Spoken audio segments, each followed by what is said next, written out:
RDTDaily.com presents a Tarabuster with comedian Tara Devlin. What's up? We are here again, and I see the chat room filling up at youtube.com/C for channel/Tarabuster. Let me make sure everything's working. Everybody in the chat, the otherwise known as the producers, the actual producers, will let me know. Let's see. Okay, the mic seems to be working. Okay, great.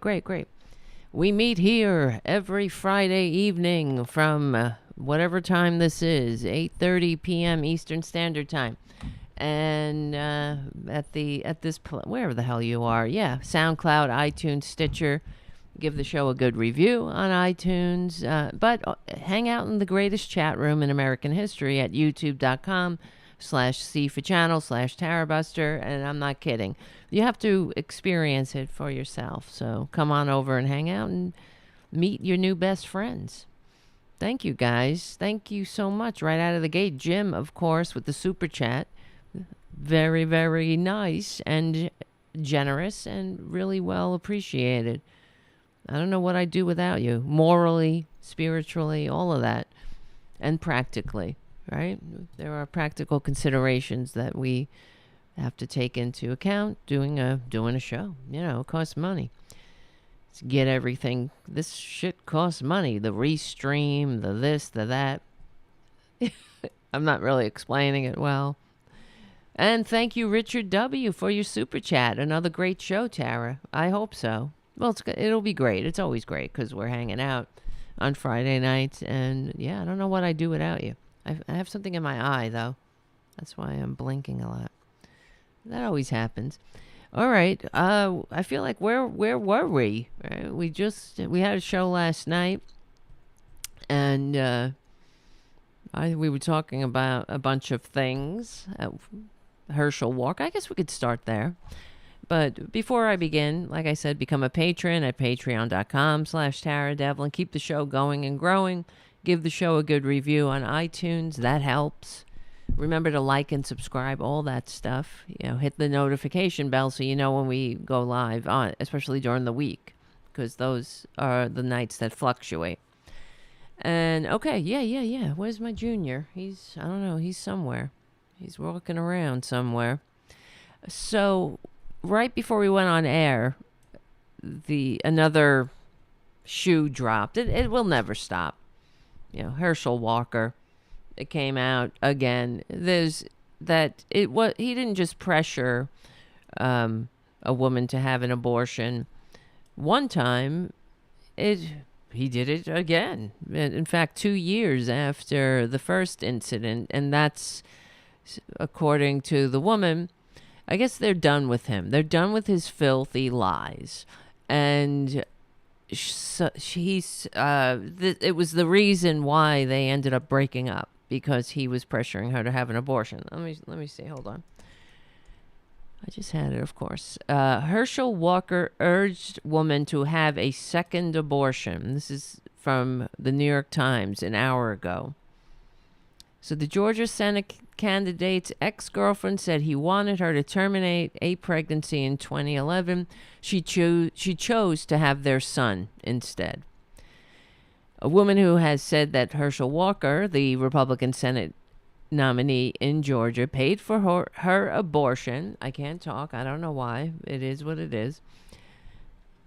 In 2009, told the New York Times that he urged her to terminate a second pregnancy 2 years earlier. It's one, according to Republicans, right? This is a criminal offense. This is a one-man murder spree here. He's a crime spree. Impregnating women. And we have to, of course, it's only speculation. How many other women did he pressure into having abortions? Because he was not a faithful partner. He was a serial adulterer. I don't know if they were married, but he was definitely flying around creating babies wherever the hell he could. I mean, how many times you have to have baby? Why don't you? I mean, just wear a condom. What's wrong with you? Oh, he's probably one of those, right? Who, um, he doesn't like the way it feels with it. He needs to have everyone's service, every need, regardless of the consequences. So anyway, no party of personal responsibility and all. But anyway, I don't know. Obviously, I don't even want to speculate about these things because it puts me in the frame of mind to think of them having sex, and Herschel Walker, doesn't really do it for me. So anyway, the New York, not that he does. I'm sure the feeling is mutual. What can I say? New York Times urged that he said let me rewind. Paid for her abortion in 2009, the woman told the New York Times that he urged her to terminate a second pregnancy 2 years later. They ended their relationship after she refused. And this was supposedly after his conversion as well. That's why they're full of shit. Republicans are full of shit, and it's really sickening to me. And I'm saying it, this should be a new slogan of the show. I'm sick of it. I'm sick of them. I'm sick of them making this country sick. And the dirty tricks that always work. That's the other thing I'm sick of in this country, where how stupid do you have to be to fall for the same old dirty tricks again and again and again? Yeah, I'm just going to peruse this article, but because it's really not the focus of what we're talking about. But it's just another example of Republicans caught in the act of being themselves. Hypocrites. Power-hungry, fascist hypocrites who are, the entire candidacy of Herschel Walker is emblematic of the fact that the Republicans are racist. Of all the options that of all the people in Georgia that might identify as Republican, you're going to go with Herschel Walker? Because that's how cynical they are. Not only did the con man, because the con man's he's very impressed with shiny objects and celebrity and everything that the Republicans used to say was so horrible. I mean, we've talked about it before. The way they used to attack Obama. He's the biggest celebrity in the world. So, but this is who they are. They're the ones who are so enthralled with everything that we know that because everything is a projection or a confession to them. So they really need to see a therapist. Just just give it a shot. Try it. What can you lose except your disgusting personalities? Right? It's worth a shot. At least maybe the rest of us will be able to stomach you a little, stand you. Ugh. But anyway, in a series of interviews, the woman said Walker had barely been involved in their now 10-year-old son's life, offering little more than court-ordered child support and occasional gifts. The woman disclosed that the new details about her relationship with Mr. Walker, who has anchored his campaign on an appeal to social conservatives as an unwavering opponent of abortion, even in cases of rape and incest. Well, that's because this is a republic. This is the pantomime of who they are. Appealing to their bottom-feeding base or their kook base.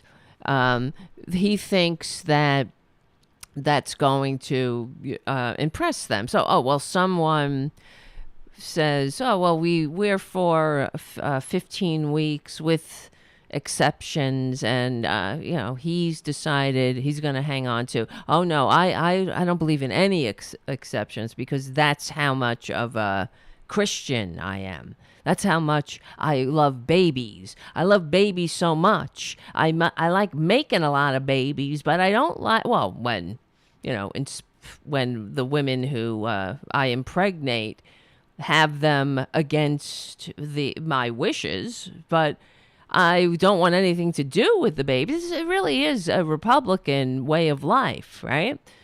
In general, they love the fetus, hate the child, right? Once you're born, you're on your own. If you get born, not with a Republican around, because he's not the only one. There's a long history of Republicans, the hypocrisy of Republicans it being revealed, how Republicans urging their mistresses to get abortions, right? All we'll have to do is Google it. We'll find. Hold on. We'll be right back.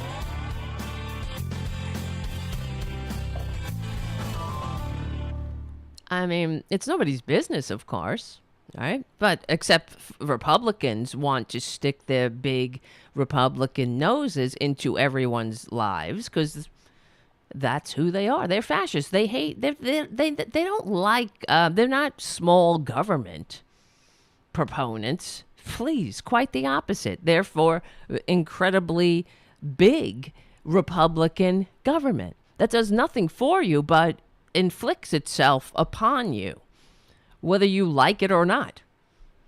They don't really want to reduce abortions. They continue to want to run on, abortion, whatever the hell. Of course, now they're running away from it.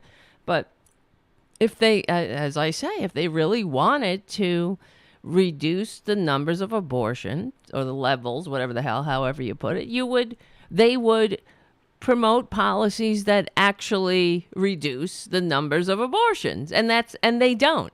All they do is ensure that abortions will continue, but women will die on top of it. I don't understand that. I mean, I don't need to continue to go on and beat a dead horse with the Democrats as far as this is concerned, because I don't understand why they that's a very simple message. Why I never hear it from a Democrat's mouth on any of the corporate media channels or whatever is baffling to me, because that's the case. They don't want to limit abortion. They just want power. They want you to be in your place. They want women nice and malleable and in their place. It's part of the whole hierarchy of conservatism. Everyone in your place, with straight white men at the top, and then rich white men, of course, and that's it. You have no power. Government will exist to make the rich richer, and that's the way it's supposed to be. That's the way God made it. That's nature and all that shit. Everything's natural.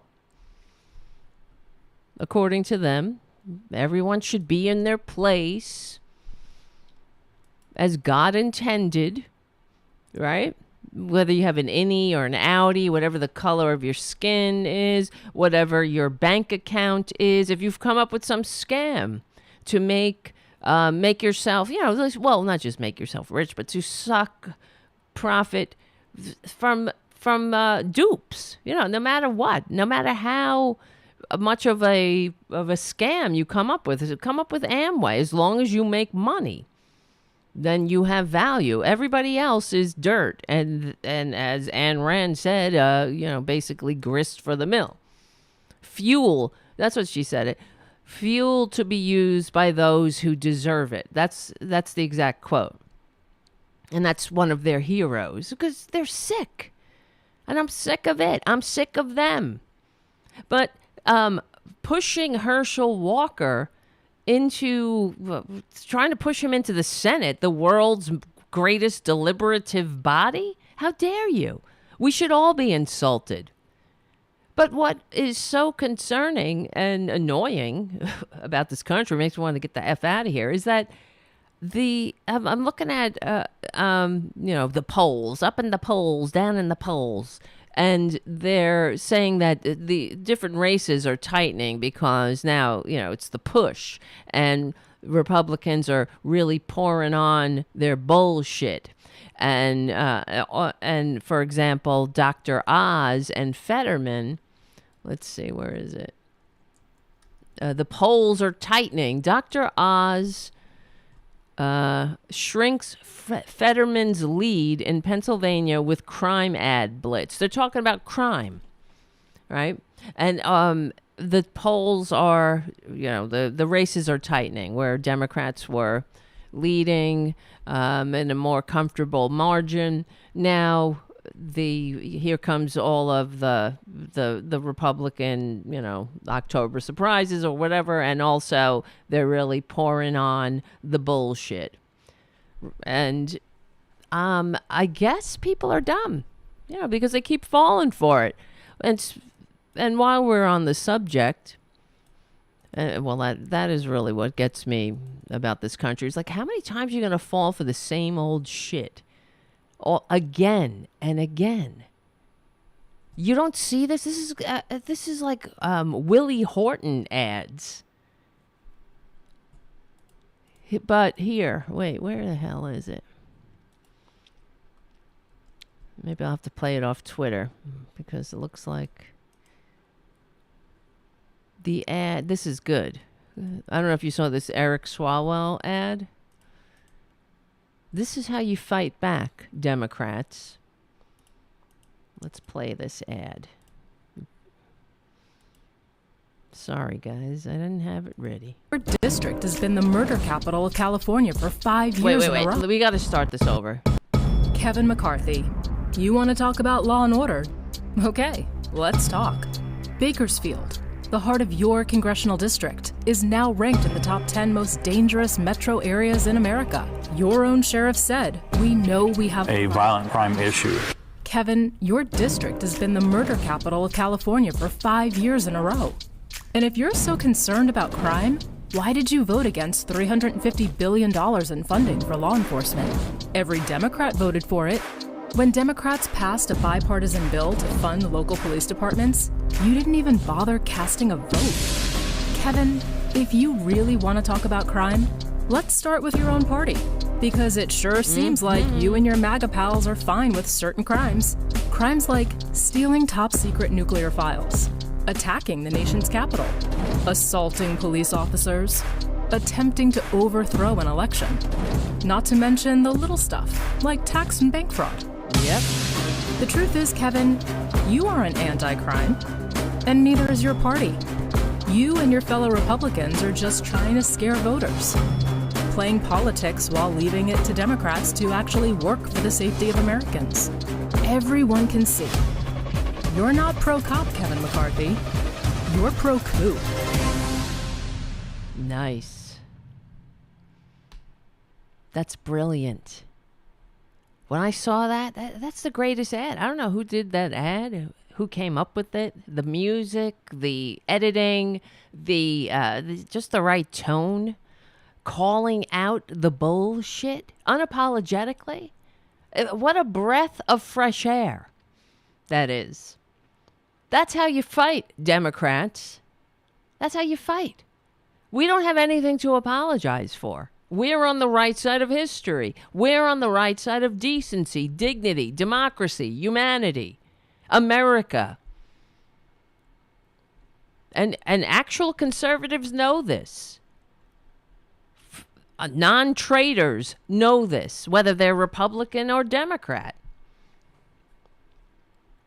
It's when I hear the people like Liz Cheney talk and Adam Kinzinger say that it's our patriotic duty to vote for Democrats to stop this fascist coup in its tracks. That says everything. Because they recognize reality. But the Republicans are a lost cause, fighting for a lost cause. There's, not just we're not just talking about the Confederacy. We're talking about monarchy, really, intergenerational aristocracy. That's what they want. That's what they're rolling us back to. Everything they do points in that direction, of course. Hold on, we'll be right back.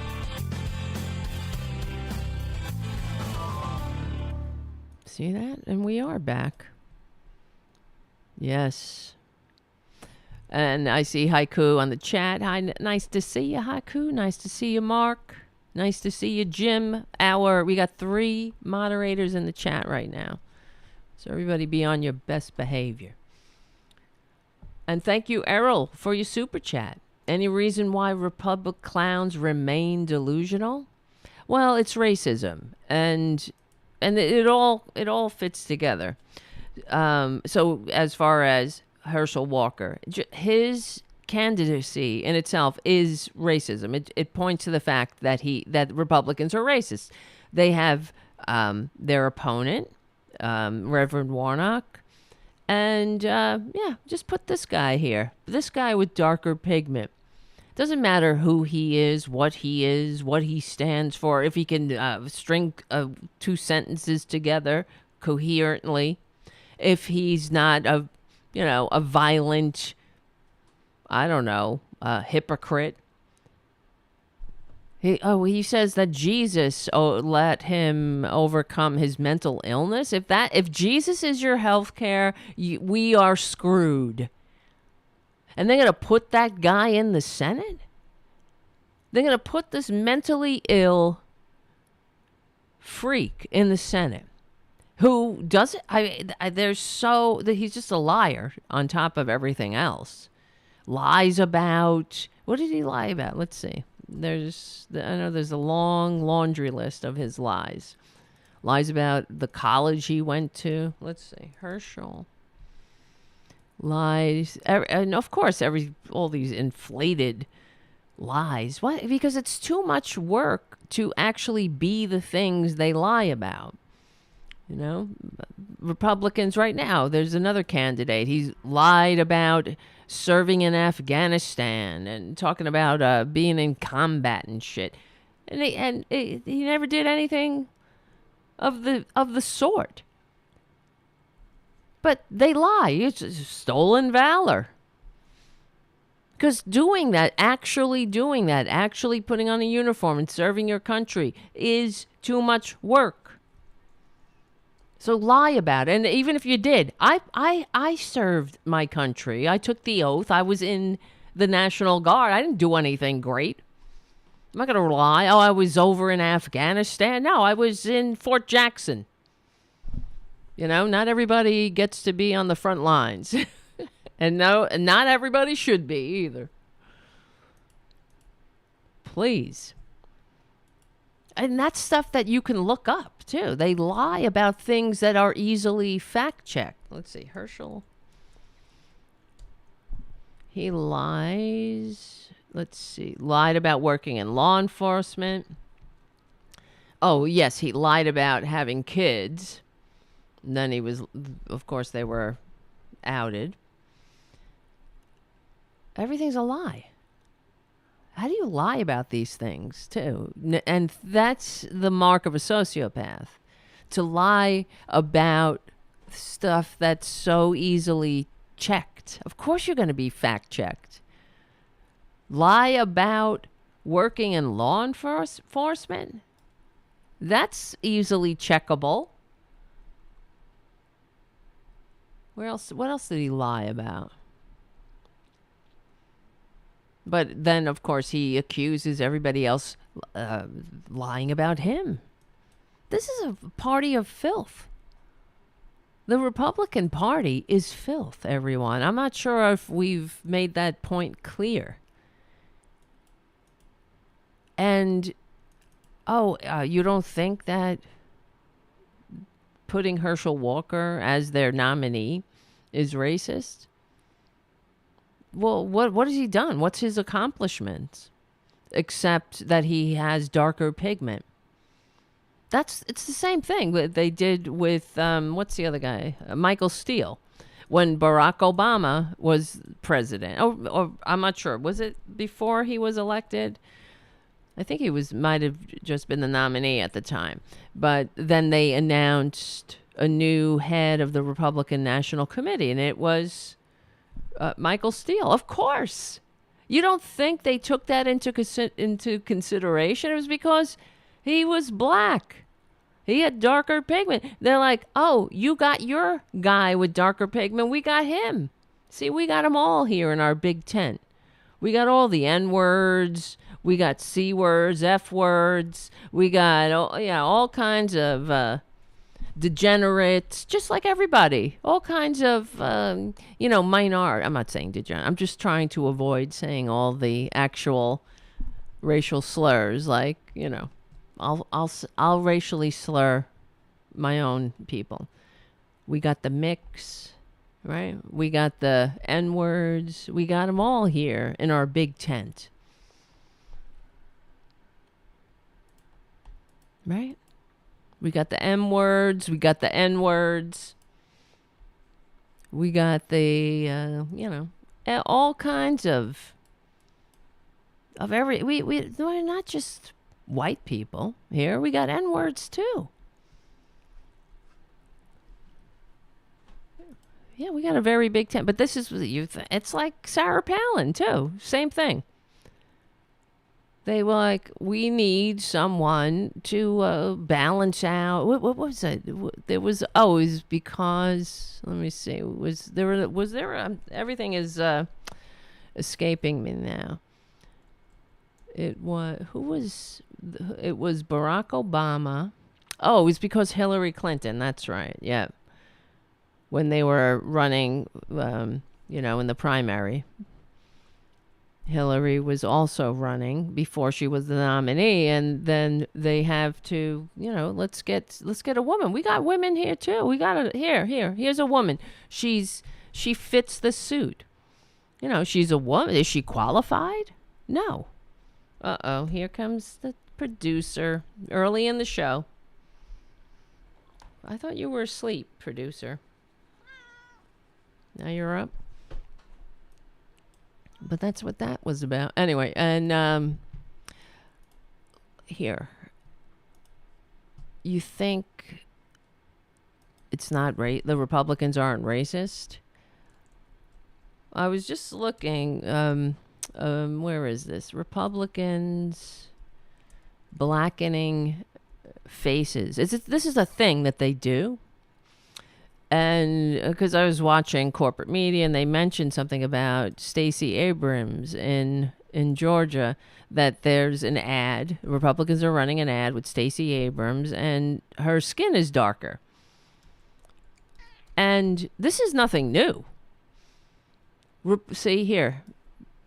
Republicans. Well, this is from the Democratic Party website. Kemp campaign darkens Abrams' skin in new TV ad. Governor Brian Kemp is facing scrutiny for his new TV ad attacking Stacey Abrams, which darkens Abrams' skin. 11 Alive reports that Abrams' skin appears noticeably darker in the new Kemp ad. And it was noted that the GOP Southern strategy is still alive and well in 2022. Democrat Stacey Abrams running here. I'll show you what I'm looking at. But it's not just the Stacey Abrams ad. They just subtly darken her skin. They've done this for forever. Not just to Stacey Abrams. So anyone who is running against them, any black Democrat. And why? Why would you do that if you're not you're totally not racist? You're totally tired of hearing that we're going to call you a racist. Aren't you sick of being called a racist when you know you're not? Remember that CPAC panel? If you're so sick of it, why are you doing shit like this? Who are you appealing to? Who are the assholes, the idiots that fall for this shit? They viscerally have a negative reaction to seeing somebody's darker skin? Yeah. It's just like, it's like the pee-pee patrol. Everything is superficial. The pee-pees, how dark your skin is. Because they're unfit. They're children that haven't evolved. Then they'll never grow up. It's not in a charming Peter Pan type way either. They're just sick and stunted, emotionally stunted, morally stunted, spiritually stunted. That's why they have to inflict their manias on society, because we just keep evolving. The rest of us, keep getting better, at least trying. We try to make a more perfect union. We try to make a country that works for all. We want to live in a decent, civilized society that isn't obsessed with such fucking bullshit. Like a pee-pee. What's your pee-pee up to? What do you got, an innie or outie, or how dark your pigment is? Fucking morons. Just dropped my phone on it. Right? It's so tedious, but worse, it's the tedium is from the fact that they fall for it, because they've never evolved. That's what it is. They want their base, their racist ass base, to feel icky. Something's wrong, to trigger them. When they watch the ad, they're going to look at her. Look at that dark woman. Of course, they're not going to say it like that. And, who cares? Somebody's got darker pigment. Whoopie fucking doopie. Is she a decent person? Is she an intelligent person? Is she a person that wants to contribute to this multiracial democratic republic? E pluribus unum and shit? Huh? Oh, no. According to them, she's got darker pigment. She must be bad. She must be evil somehow. And to what end? That's why I can't stand Republicans. Because they don't make any sense, of course. Because I've always asked, well, to what end? What's the end game of democratic power? Right? They're always like, they want power. They just want power. For what? To what aim? What's the end game? What are they going to do with that power? Ensure that people can get gender affirming health care? Or be able to vote? Or have health care in general? Or, I don't know, go to school and read a fucking book they want to read without a fascist telling them they're sick? I don't know. To what aim? I mean, I know with the Republicans, the agenda is clear. If they get power, they are destroying democracy. That's why they have to lie. That's why they have to darken people's pigment in political campaign ads, because they have nothing to offer. And people who do things like that, you think they have the best interests at heart? They have. If you're, let's say you're the white racist that falls for this shit. Ask yourself if you have any semblance of introspection, if you're capable of it in any way, shape, or form. Just honestly look at it and ask yourself, to what purpose would they do that? Why? Because they respect you? Or they know how to easily play you and trigger you and make you vote for your own demise? Because if they had anything to actually offer you, they wouldn't have to stoop to this shit. This is as old as time. I'm sorry, Junior. I have to put you... I need the keyboard, kid. I need it. You sit. You lay there. Lay down. I'll talk to you later. Look at him. too small. Look at him. He's cute. What can you say? But honestly, ask yourself, what's the point? Why would they do that? If they respect you, if they have something to offer you, if they're working for you, they're working for your best interests.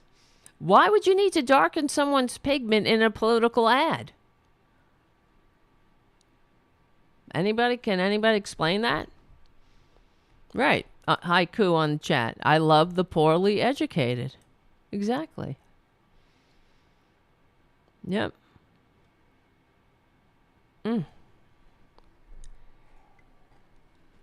But this isn't the only ad that they darkened in this cycle. At least it's been of course, it goes back. It goes back generations because that's all they have. Let me see. Where's the others? Oh, I hate that. That's why I need a real producer. Darking. I have everything set up. I spend hours. And then when the show goes, I can't find anything. Here we go. Look, Lindsey Graham. This is in happening right now. Lindsey Graham campaign ad features image of opponent with digitally altered darker skin tone. This is what they do. They can't help it. Well, I mean, they can help it. What I'm doing, that actually gives them an out. They can help it. But they do it anyway. They are deliberate. This is a deliberate tactic. And when you delve deep down into it, what does it say about them? And what does it say about what they think of this country? Right? I mean, does it say we want to get together and heal this country of our original sins? We want to have a country where people get, all lives matter. Where we don't have to say Black Lives Matter, because all lives matter. We want to have a country that works for all. We don't want to have a country where if you are a family with darker pigment, your intergenerational wealth is $5,000 as opposed to $100,000 for people with lighter pigment. Ridiculous. We don't want to have a country where we have good schools and bad schools, because that's a racist. That the only reason that exists is because of racism.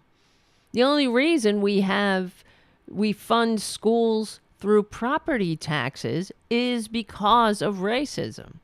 Because our racist ass ancestors wanted to ensure that people with darker pigment wouldn't get too uppity.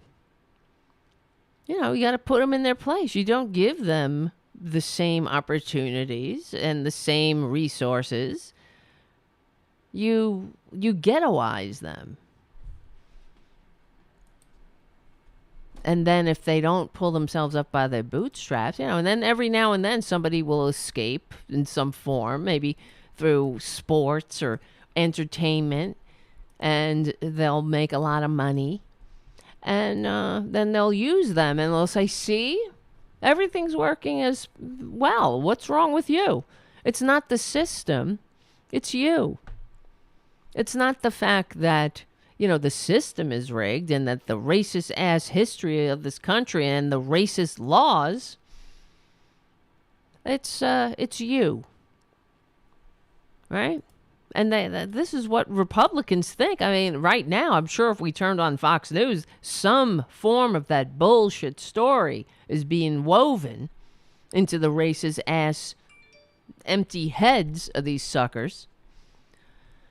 But the campaign ad uploaded to Graham's Facebook on July 23rd includes an image of his Senate rival, Jamie Harrison, that was originally published in the New York Times. The version of the image in Graham's ad, however, shows Harrison surrounded by a dark portrait-style background effect with noticeably darker skin tone. It's incredible. Same old, same old. Another day. New day, same Republican dirty tricks. Unreal. Hollywood continues to bankroll my opponent. I guess this is Lindsay. Hollywood. Yeah, because they hate Hollywood, unless it's some dick like Donald Trump who really wishes that everyone would know how wonderful he is and be his friend. So Hollywood is just sour grapes. Do you know that when Donald Trump... I have to look this up to make sure. Donald Trump walks in the room at Maramoron. They have to play Hail to the Chief. Can you fucking believe this shit?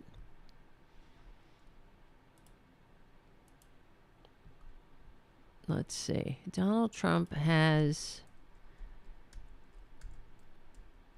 hailed. Of course, I heard this somewhere, and I don't know if it's true, but it does certainly sounds true, right? He would, because he's a petty little tyrant.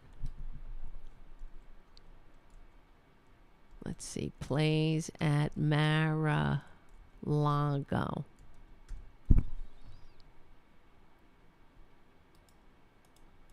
Nah, I can't find anything. We'll have to do some more research on that. I'll have to get the producer on that one. Hold on. Here's the music. Unapologetic liberal talk. That's funny, Mark. I'm reading the chat. Or that, Mark C says, or that great Shakespearean actor Scott Baio. Right. Well, Scott Baio, he's another one. He says he's being blacklisted from Hollywood because of his conservative views. And maybe that, but probably because you suck. Who wants to work with people like that? Yeah, Ronnie Reagan. And I think I've recommended this before. There's a really good new podcast called American History Hit. You should check it out. And there's an episode on the Red Scare and the blacklisting, the Hollywood blacklist, and they talk about Ronald Reagan, his part in, of course, being on the wrong side of history, and it's going after writers, directors, actors, people who, weren't communists by any sense of the word. And in fact, they went after Lucille Ball because she had registered as a socialist in one of her at one time in her early life. And it was inconvenient because when that came out, she had the I Love Lucy show, which was the most popular show in the country, and she was a boss, and I'm not sure how she got out of that. I didn't finish it. I didn't finish the episode yet, but you should check it out. It's really good. It's actual history. It's not one of these revisionist histories with that Republicans love to guzzle where they talk about how the founders were inspired by Judeo-Christian values, which is such bullshit. There is nothing further from the truth than that. In fact, the founders, if they were inspired by Judeo-Christian values, they kept it out of the government. And of course, they don't, Republicans, conservatives, they only add the Judeo part.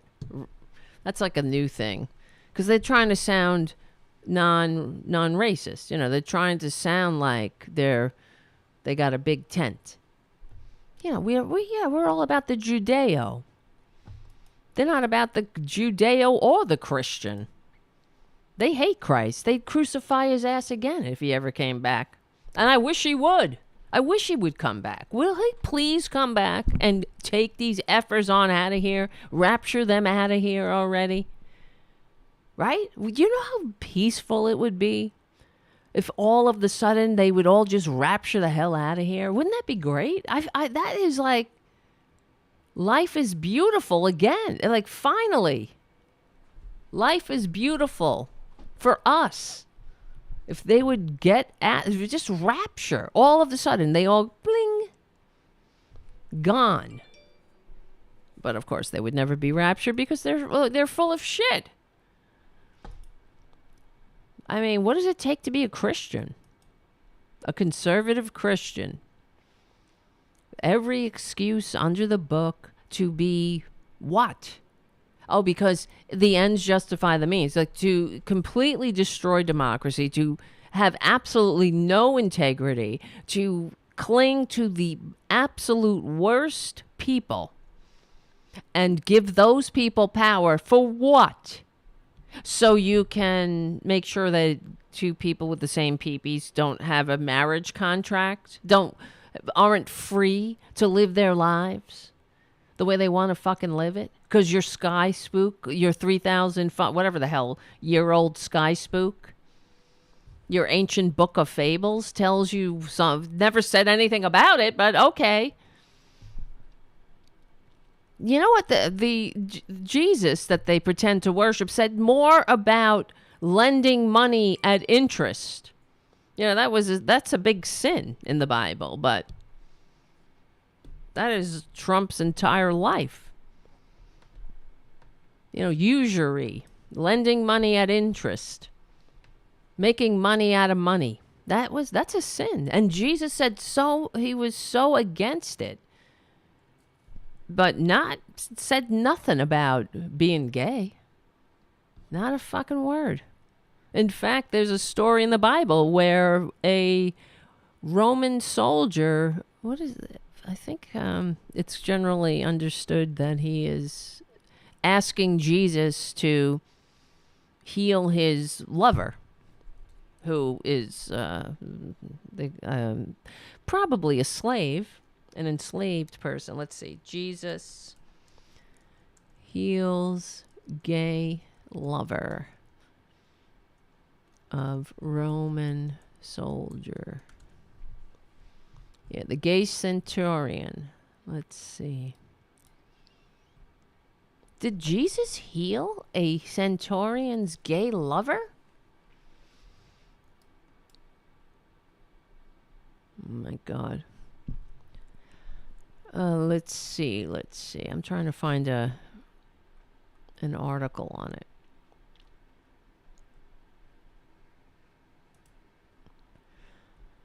Well, let's see. Jesus praised a gay centurion in the Roman army as a model of faith and healed his male lover in the Gospels, according to some Bible experts. The soldier is highlighted here today on March 15th for the Feast of Longinus, a centurion at the crucifixion of Jesus.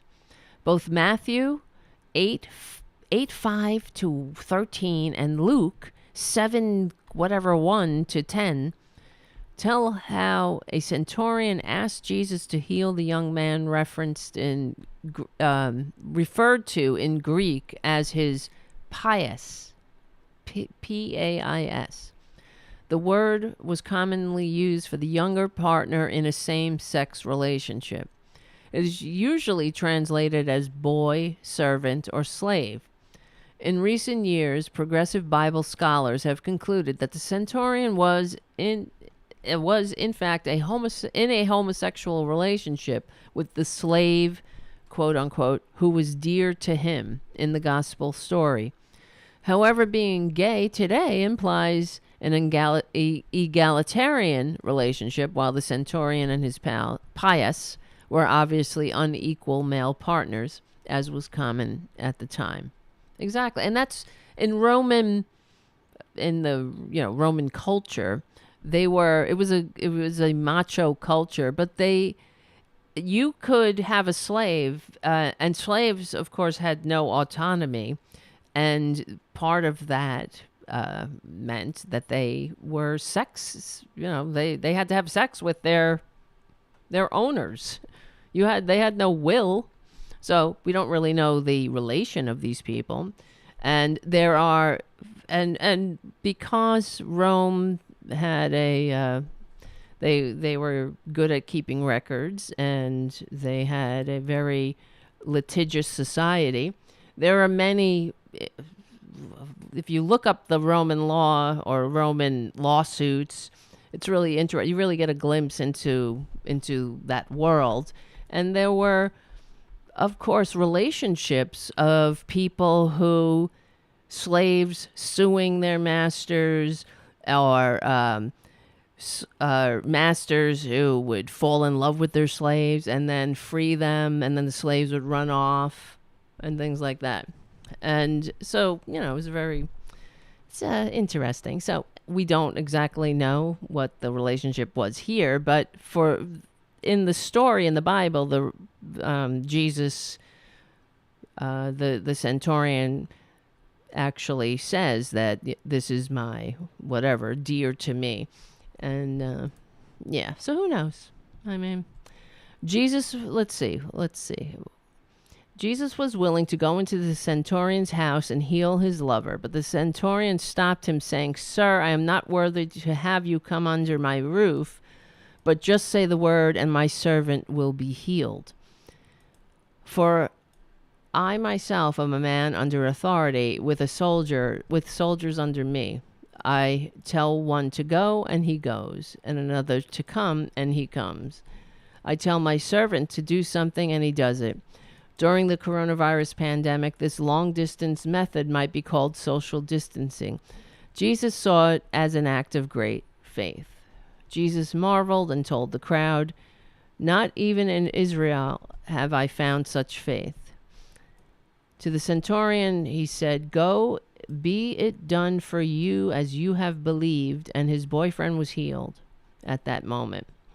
While the faithful centurion himself is rarely mentioned, his words do live on in prayer, and I know this because being raised Catholic, we always had to say that.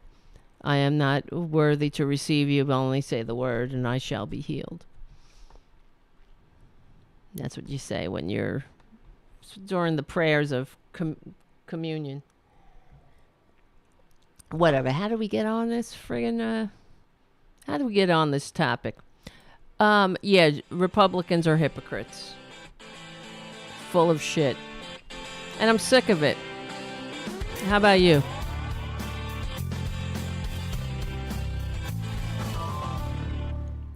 And okay, so what else were we talking about? Yeah, the instances of Republicans darkening people's skin. So we have Lindsey Graham.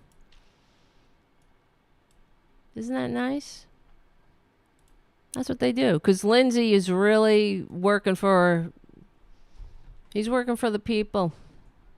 The people he pretends to represent. He's working for them.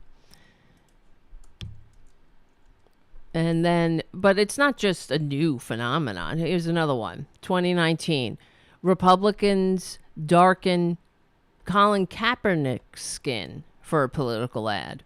So anytime, this is the thing, and this is what it seems like, anytime they use an opponent or someone with darker pigment in an ad, they darken their skin. There should be a plug-in for that. A video plug-in. It's called the Republican plug-in. You just hit it and everybody's skin gets darkened. Let's see. Lori Lightfoot. Her skin was darkened. I'm just going through these articles. There's so many of them. Conservative PAC darkened her skin tone in an ad. And then we go back, of course, you have the, what's it? Willie Horton ad, the famous Willie Horton.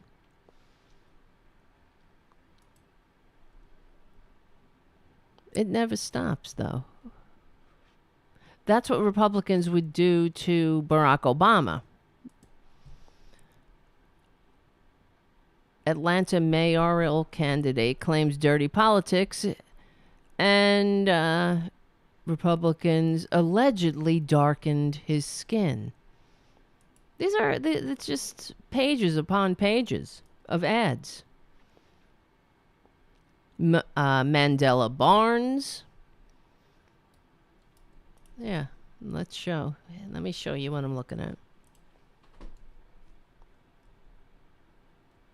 If I can ever find the eCam. See, look, Lori Lightfoot. Look what they did. No, nothing fishy about that. What is wrong with you? Go after her policies. You don't like her policies. You know, you have a, you love America. You want an economically vibrant and upwardly mobile working class majority, just like we do, just like Democrats. But you just have conservative ideas how to get there. That's it, right? But why are you darkening people's skin? Just talk about her policies.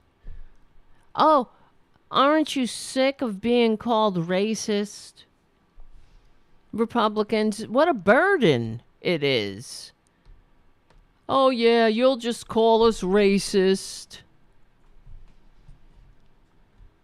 Well, we call you racist because you are. You know?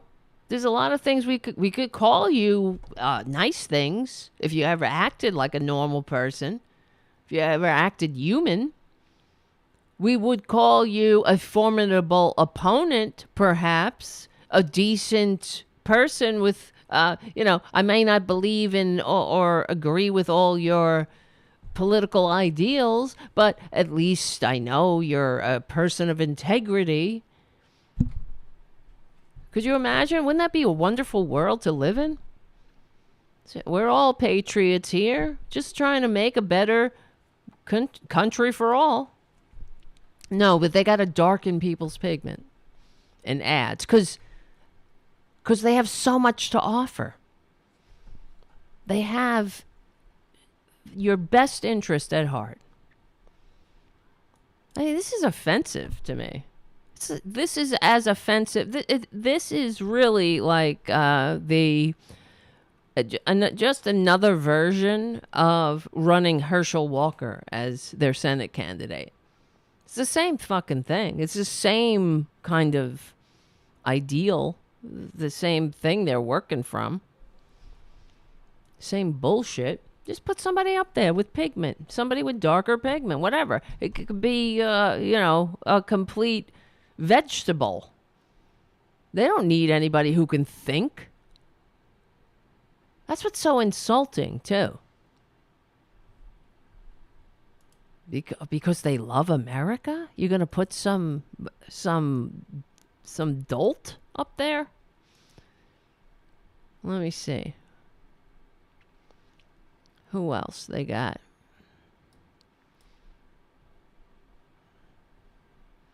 Oh, yes, Mandela Barnes. Jamal Bowman. Oh, here it is. Here's the Colin Kaepernick.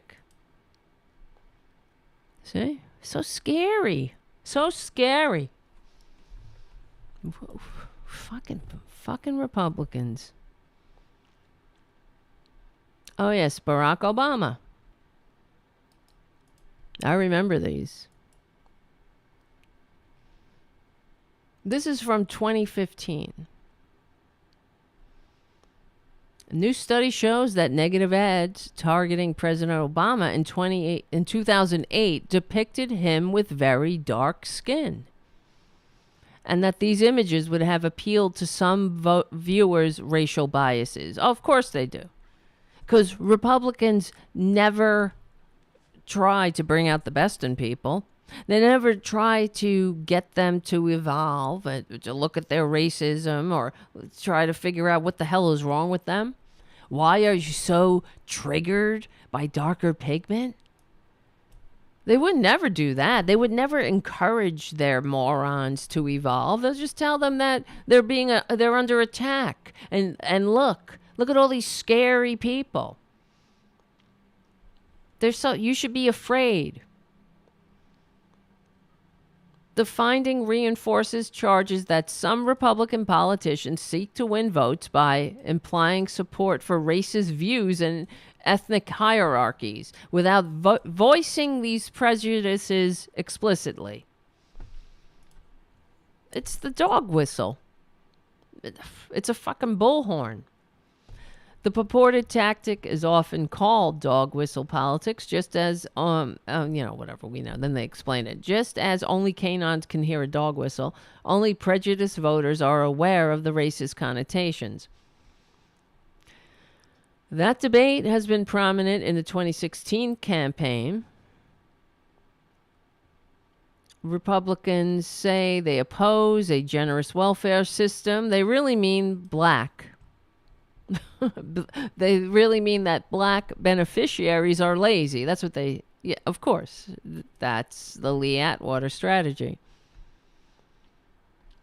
If they endorse strict immigration enforcement, they really mean that Latinos are criminals. Exactly. Oh, well, that's what they explicitly run on, too.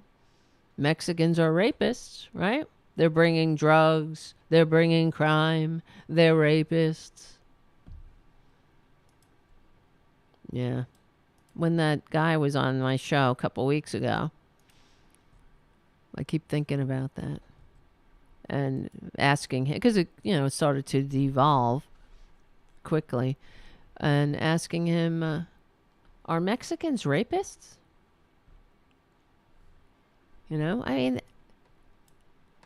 Because he was trying to say that Trump wasn't a fascist. That's just too crazy.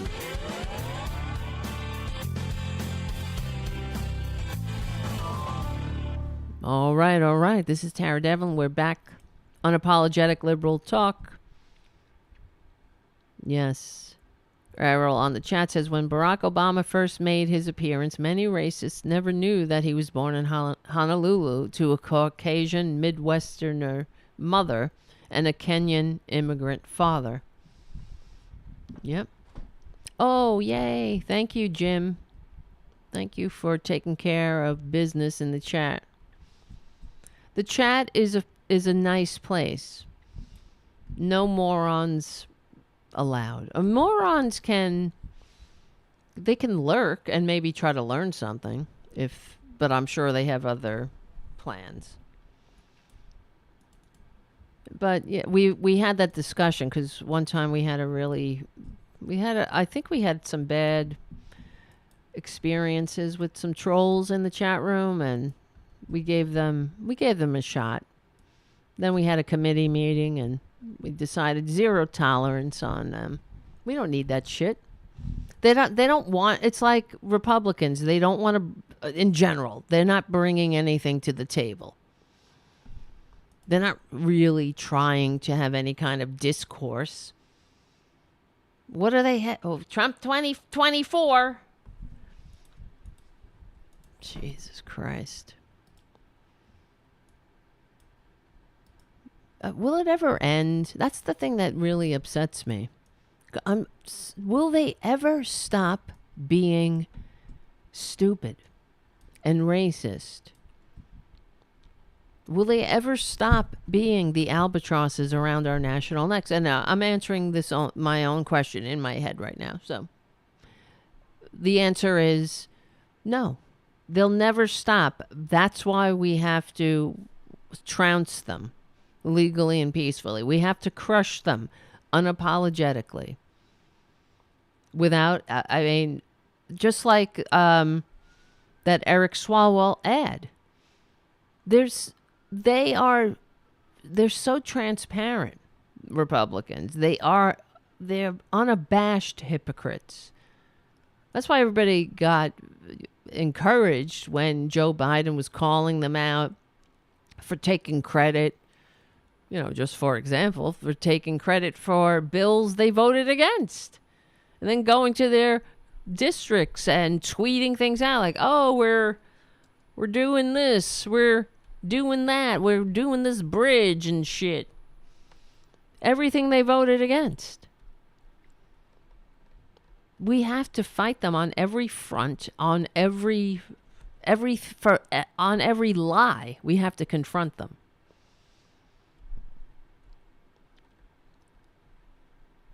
But from the Atlantic, Jamal Hill writes, Herschel Walker's candidacy is just insulting. Senator Raphael Warnock of Georgia couldn't be more different from his Republican opponent, the former football player Herschel Walker. And news coverage of their campaigns in the past week is a perfect example. Warnock didn't generate a single juicy, humiliating headline. Exactly. He's a decent man, even though they try to tear him down constantly, of course. Articles about the Democratic incumbent dutifully describe his issue positions and his campaign strategies. Meanwhile, the Daily Beast reported recently that the staunchly anti-abortion challenger had paid for an abortion that the mother of one of his children underwent. That story prompted Walker's son Christian to post a bitter rebuke of his father on Twitter. And then they're attacking him now, too. They're calling him a little spoiled brat. Things like that. Because that's what, they have nothing else. So they have to shoot the messenger, so to speak.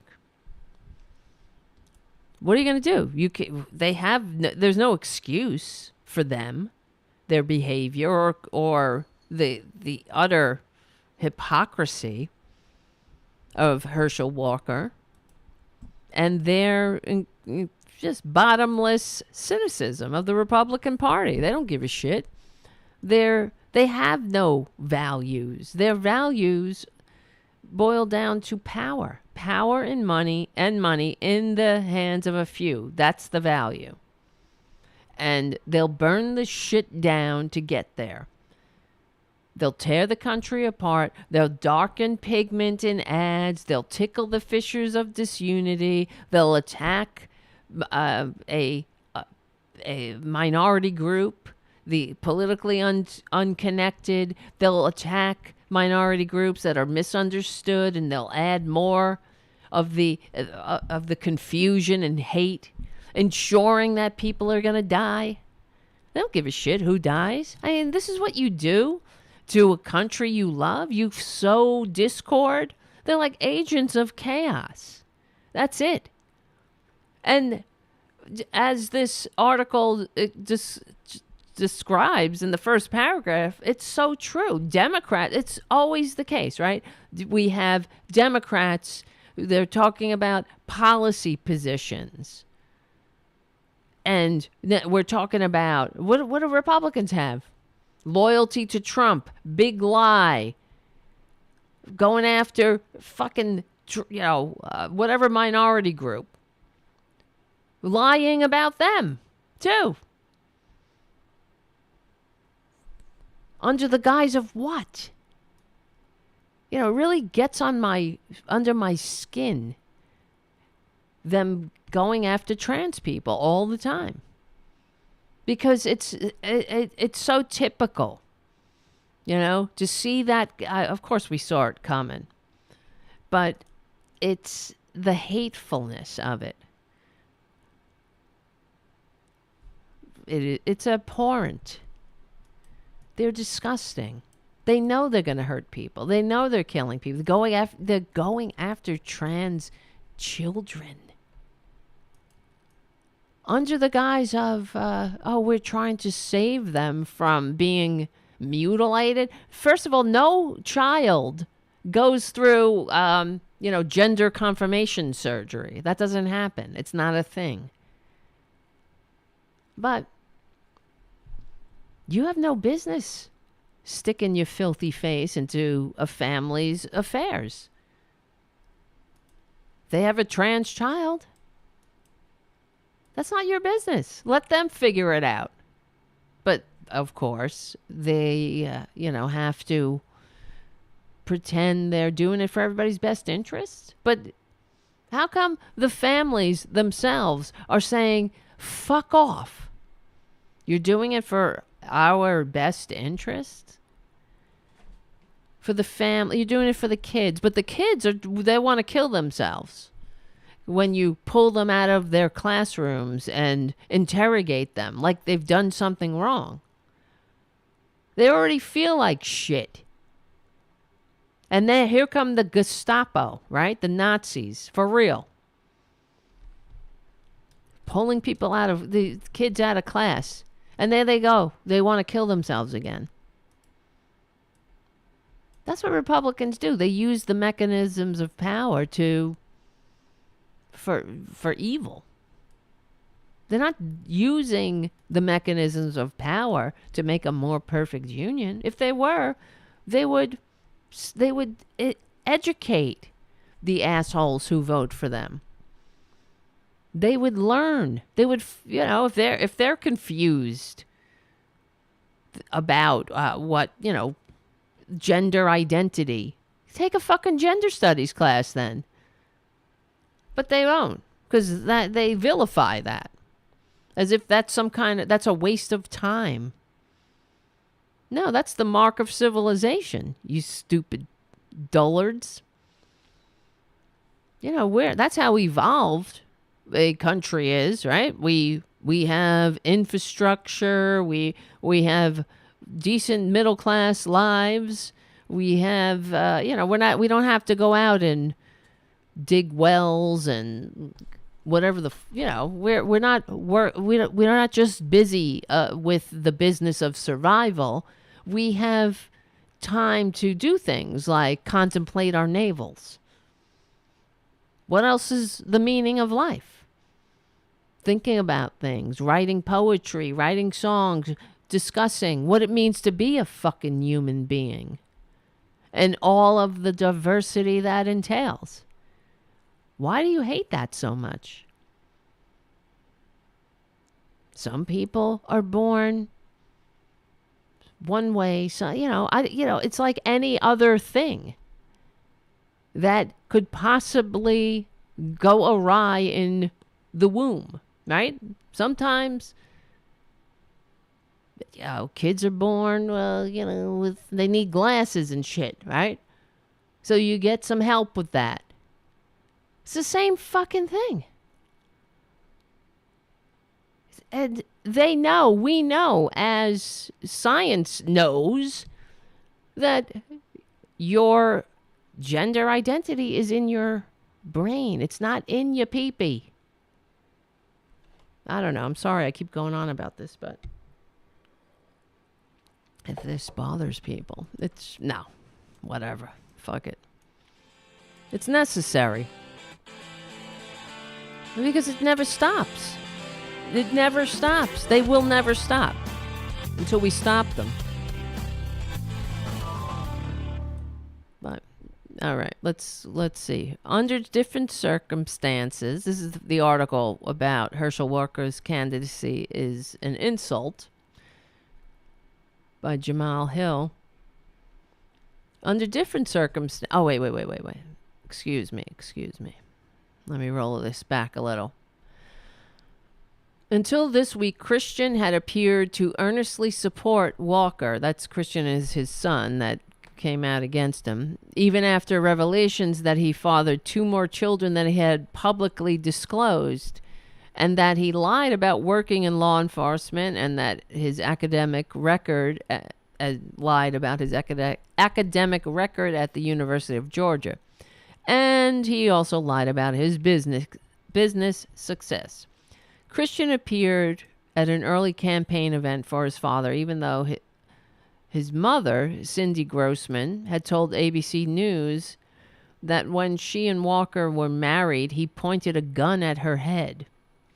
Oh, well, he's overcome that. He also admitted to playing Russian roulette. I mean, this is a sick person. But that's who they are all sick in one form or another. And they inflict their manias outward because they just don't get the goddamn help they need. Because that would be weak. You see, it's like everything weak to them, everything that's strong to them, I mean, well, how do I put this? Everything that's actually strong, they consider weak. They really do live in a bizarro world. A very sick bizarro world. Tormented. They must be tormented. That's why it's like, get the help you need. Shut up. You have no business trying to pretend you can run a country. Get a grip. So under different circumstances, a Senate race in the Deep South between two black candidates would be something to celebrate. But Walker is so unqualified that the Georgia contest has become cringeworthy. The GOP is running some familiar plays in nominating Walker, a University of Georgia legend who won the Heisman Trophy in 1982 and played professionally in the United States Football League and the National Football League for 15 years. He's a favorite of former effing scum, well, not former scum, current scum, eternal scum, excuse me, the con man who received fewer votes, who endorsed him. That's a good name for him, actually. Eternal scum. The eternal scum. It's like a super villain. Eternal scum. Right? Yes, I'll have to write that down. He's a favorite of eternal scum who endorsed him. That might stick. Eternal scum. What do you guys think? You vote. We should do a poll. I think you can do polls here. Create a poll. Let's see. I'm creating a poll. Do you like the moniker eternal scum for the con man who received fewer votes 2 times? There we go. Just put a poll up there. We'll see. You guys can vote. All right. Yeah. Like Tommy Tuberville, the former Orban, I can't talk. I don't know what it is. Coach who represents, maybe I'm having a stroke. Who represents neighboring Alabama in the Senate, Walker is counting on his football fame to win over voters. He's aligned himself with conservatives' entire agenda, including their refusal to acknowledge that Joe Biden legitimately won the 2020 election. I mean, if they win in the midterms, if they fucking win, we're done. Oh, look at it. We got 100%. So far, it's not even close. It's a blowout. 100% yes voting, eternal scum for the con man who received fewer votes. Twice. Walker's shown on numerous occasions that he lacks any real grasp of policy issues. Well, hey, policy, smolishy. You're only a senator, the world's greatest deliberative body.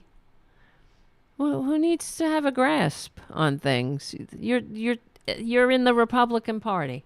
You're nothing. You're a rubber stamp. A rubber stamp to get rid of pesky democracy once and for all. You're a rubber stamp to get rid of the need to have a Senate.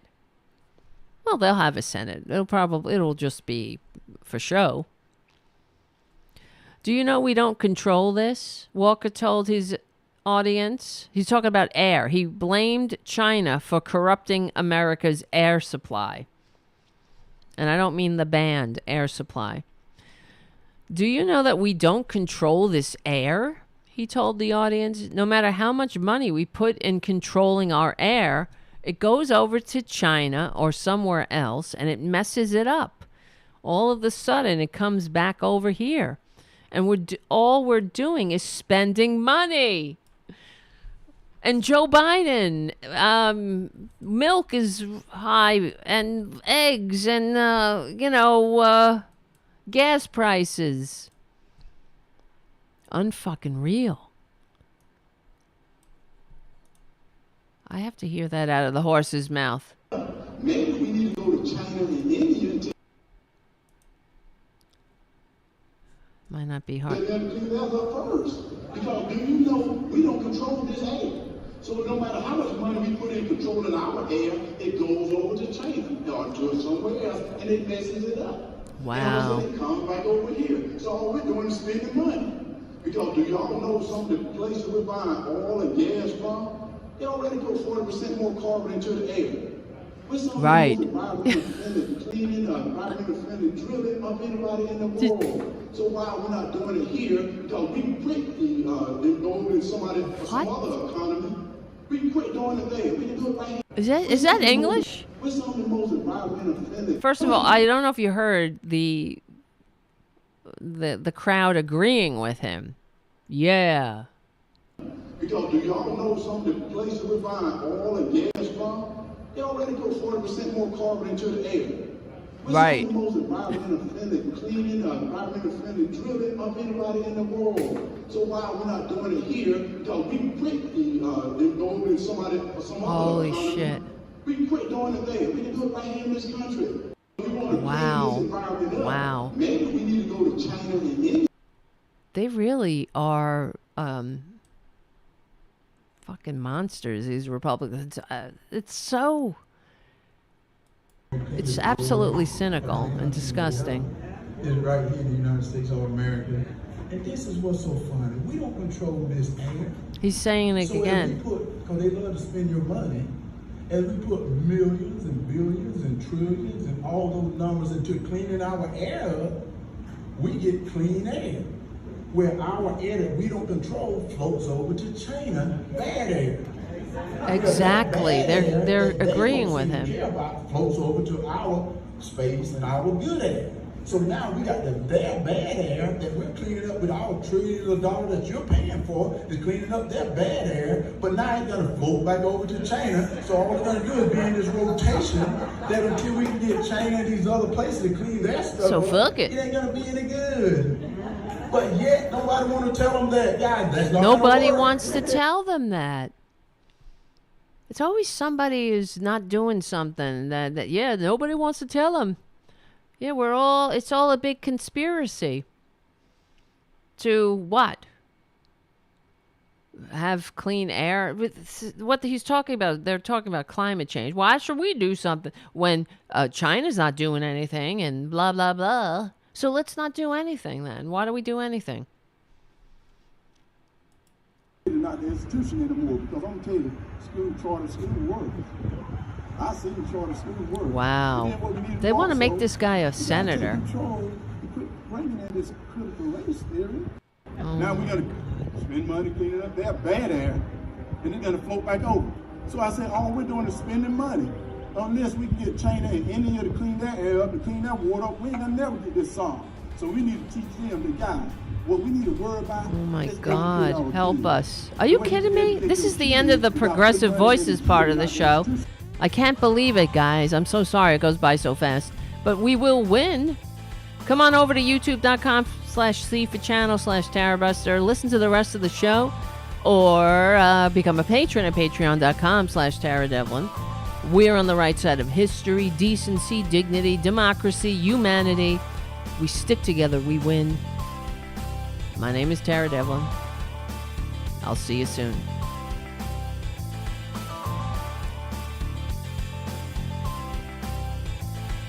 I can't, now I cut it too short there.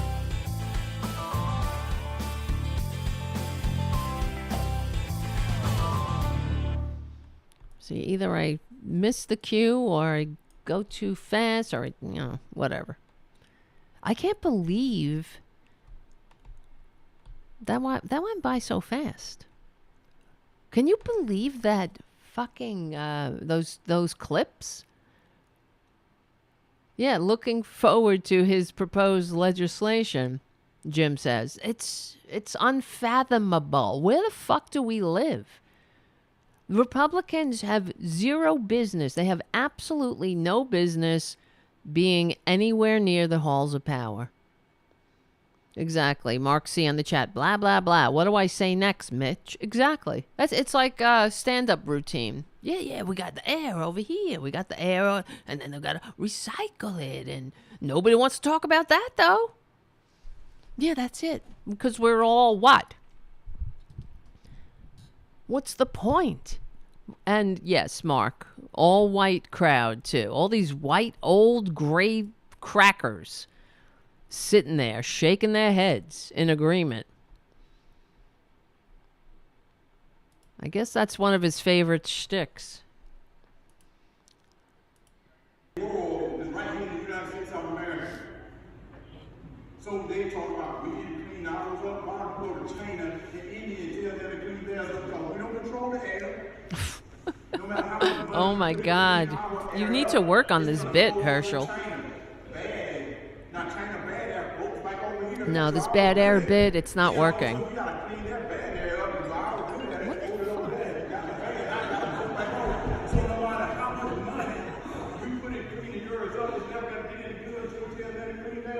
Wow. I'm sorry. It's too much. They want to steal your money. You want to steal your money. Yeah, everybody wants to steal your money, Herschel. Shut the fuck up. These people. Okay, I didn't realize that the time was ticking down so fast. I wanted to talk about this other thing here. A couple things. Christian preacher. He gives some bad advice. Mike Winger heads an online ministry and was recently asked by a caller about people who kill and later said, and people who kill and later say that God told them to do it. And let's play his advice.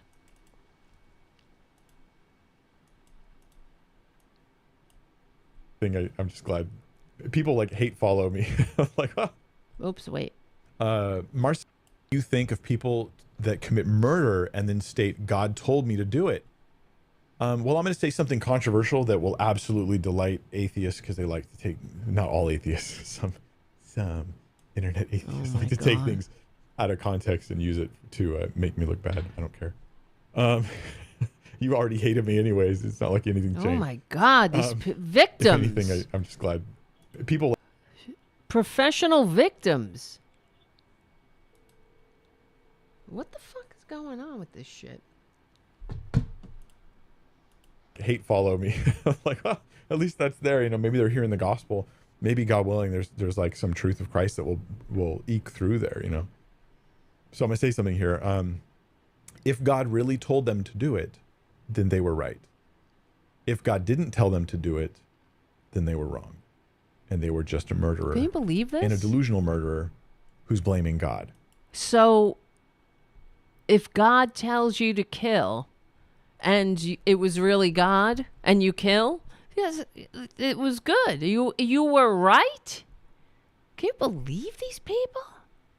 But if God told you to kill, and it really wasn't God, well, then you're wrong. Well, I think that everyone who thinks that God is telling them to kill is, thinks it's God telling them to kill. Wow.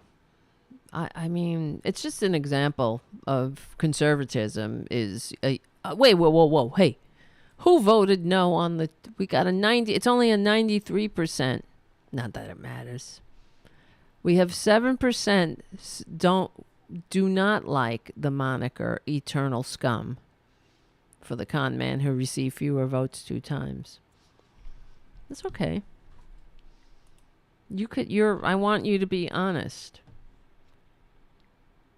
Which just makes it worse. God does have a right to tell. Now let me give an analogy that might help people swallow this better, because I feel the rejection that people would have to this naturally. Naturally. Let's say that. Yeah. Sick. It's not like, America gets involved. this kind of shit hasn't caused needless death for time immemorial, people thinking that God's telling them to kill. And to think that that's a legitimate thing, too. That's the kind of God this fucking idiot has. I mean, they have a very tiny, hateful God. Because why would God need you to kill somebody if that's actually a God? God would just take care of it himself. Don't you think? Why would he send you? Go kill these people. I don't like them. And why would you? Why? Oh, what did they do wrong? But that's up to God, right? That's God's business. Why would God send some fucking right-winger to do his dirty work? Just kill him. He's God. Take him. Rapture them. In a just war, right? Or let's not even do that. Let's just say that you have a police officer who is getting involved in some kind of like horrible school shooting type thing, right? And he gets permission from the government and from the local police department and all that when he sees a person on campus with a gun, he just opens fire. And so he shoots them, and then someone's like, Is how anybody dare following you shoot this? that person? And he goes, well, like, the government told me to. There's an element of this that really is the that facts. evil Like the government government actually again? just gave him a badge and a gun and approved him and gave him policies that he's supposed to operate by. And so in a sense, the government just told him to. And that is an actual defense. Like if that wasn't in place, then you'd have to have Where other we legal live. justifications other than that the government told him. Maybe in court they would say, no, this was urgent. Is this anybody following this? Is this making any sense to anybody? No, it doesn't have to make sense. Clearly, it doesn't. Enough where we would break the normal rules, that kind of thing. Military is the same way. Right. Now the government's flawed, so the government might tell. Roll it to our woman on the chat. So much for that thy shall not kill commandment. Exactly. It's cognitive dissonance meets the Dunning-Kruger effect yet again. To do something and they're wrong. Like in military, there could be a war that's unjust, and saying the government told you to isn't a good enough excuse. Of course, because there's a God in he heaven has to who use disapproves. the government, right? Because we're supposed to hate government. Conservatives have been trained that way. That's how you know. They have no thoughts. They have no independent thoughts of their own. They love government. They love all the benefits of government. They just don't want to share because they don't like darker pigment, as every Republican political ad can attest. But if God himself actually tells you, he's like, hey, I am the ultimate governor of all of life, and I have judicially said that person is going to die, and I'm telling you to do it. Yeah, now, historically, as a Christian, do I expect this to happen? Not really. Oh. Biblically, does it happen? Do we have is the Apostle Paul, every few years, he's just turns into Jason Bourne, and he's like, God told me to wow. kill Simon the sorcerer. He's really keeping No, the worst thing keeping the this apostles ancient have book done of was fables to tell real someone, you're for not me. part of our church anymore if you're going to keep living in sin like that. living in sin. According to whom? And what would that look like? Would that be flying around the country creating babies you want to abort? What would that look like? Or would it be ensuring that not only are there abortions, there are dead women in back alleys? God takes care of them. Jesus says, my kingdom is not of this world, otherwise my servants would fight. So we don't fight to establish His voice is so Christianity, irritating. to establish the kingdom. This is God. Because conservatives, oh man, they're just so irritating through and through. Told me not to. In other words, I don't because God told me not to.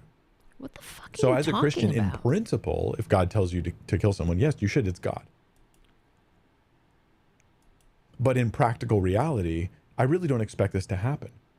Not that there could never be an exception, but if anybody comes up to me and says, Can you believe this strained logic. It's not even logic, of course, but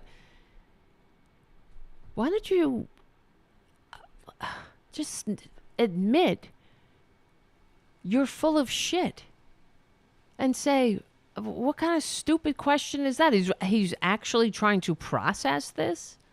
I know, no more on the chat. People like, no more.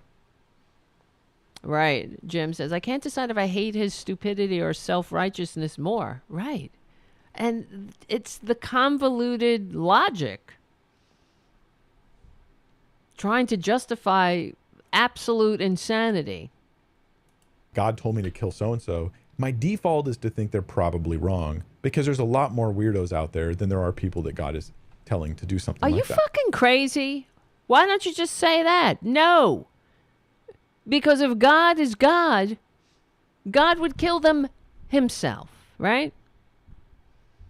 You don't have to try to decipher, hey, is this really God? How are you going to know? It's not like you can do a background check. What are you going to do? You can't just Google him and try to see if you're being catfished. There's my answer. Okay, let's go to 19. Oh my God. Everything is painful. I'm going to end the poll. So 7% don't like the eternal scum moniker. It's okay. We did come up with another moniker one. I think it was the cancer on the scum on the scum on the cancer on the scum. This is kind of fitting. It's sort of like the evolution of that.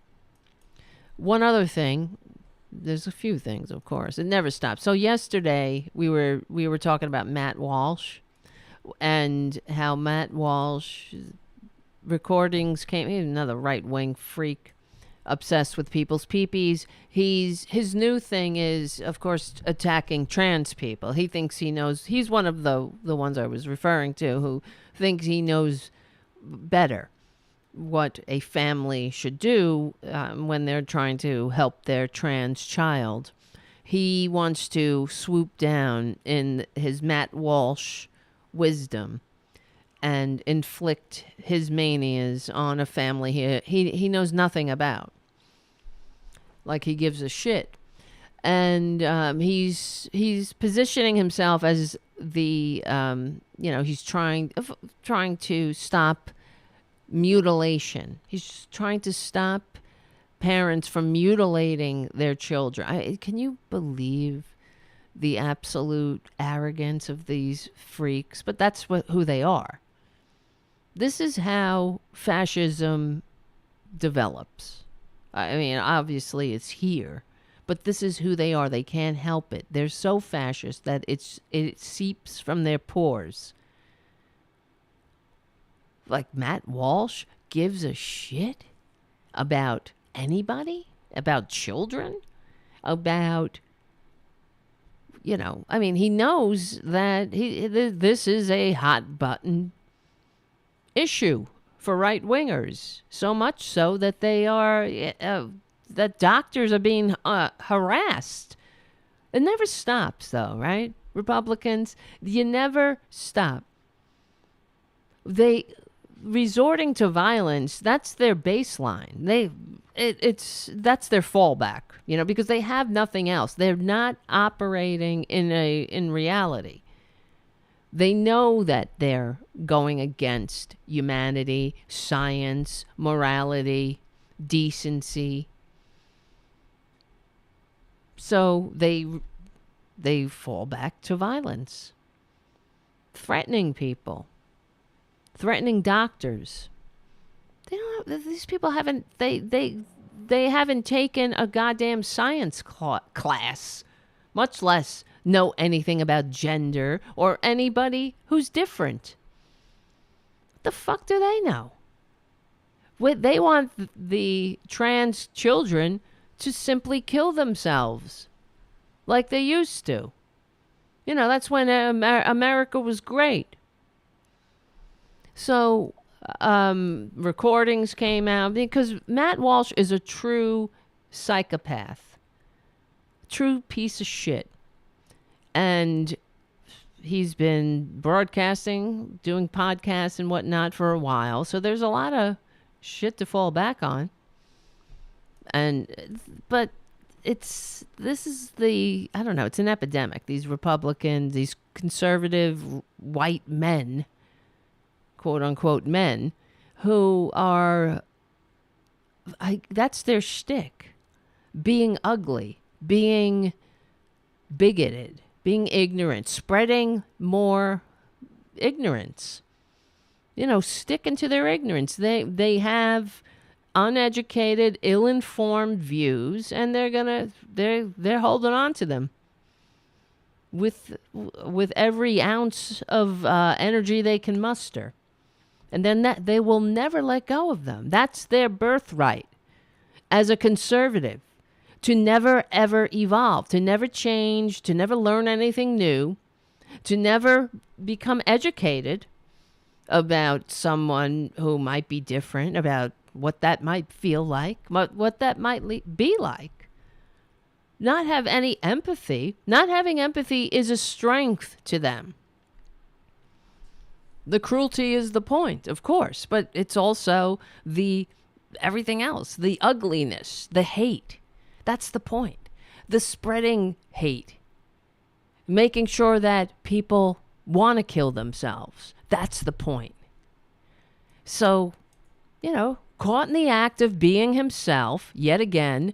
We played the clip yesterday of Matt Walsh going on about how young girls are fertile at 16 and that, he's just telling the truth. It's just the way it is. It's not him. It's the way God made us. Basically advocating for child brides. This is who they are. I can't even believe I'm saying these things. That this is actually a thing. So, there's been, I guess, people calling for him to apologize. I don't give a shit. I don't want him to apologize. I want him to disappear into, under whatever rock he came out of. And take all of his incels and freaks and geeks and racists and poor, so put upon, straight acting, misogynists. Take them with him. And whatever, and crawl away, slither away. And, but that will never happen because these people have audience. And that's what's so, discouraging in general, that they find an audience. There's so many others like him that want to hear that shit. It's like a disease. They encourage each other and it's like indoctrinating the Hitler youth with angst. The poor professional victimitis of the Republican man. Well, not man, male. Because they're not men, really. They're little boys. So anyway, after a series of abhorrent episodes, I suppose, people went back and looking at his old podcasts and him advocating for, 16-year-olds having babies and shit. He issued this non-apology. So here's my official answer, for the record. Kiss my ass. I do not apologize. In fact, by all rights, you sick freaks should be the ones apologizing to me for lying and defaming me. Yes. And doing it all because I'm trying to prevent you from sexually mutilating children. Can you believe this? Of course. Right? We should all apologize to him for pointing out the words that come out of his mouth and his sick fucking obsession with other people's peepees that he knows nothing about. Oh, he's trying to stop us from sexually mutilating children. That's what he's saying. No, we're trying to stop you from inflicting your filthy fascist manias on people you know nothing about, according to a topic you know nothing about. We're trying to stop children from wanting to kill themselves, like they did for forever, because of Republicans, because of conservatives, I should say. The compassionate conservative. What happened to that? Where's your compassionate conservatism? That was always such a joke.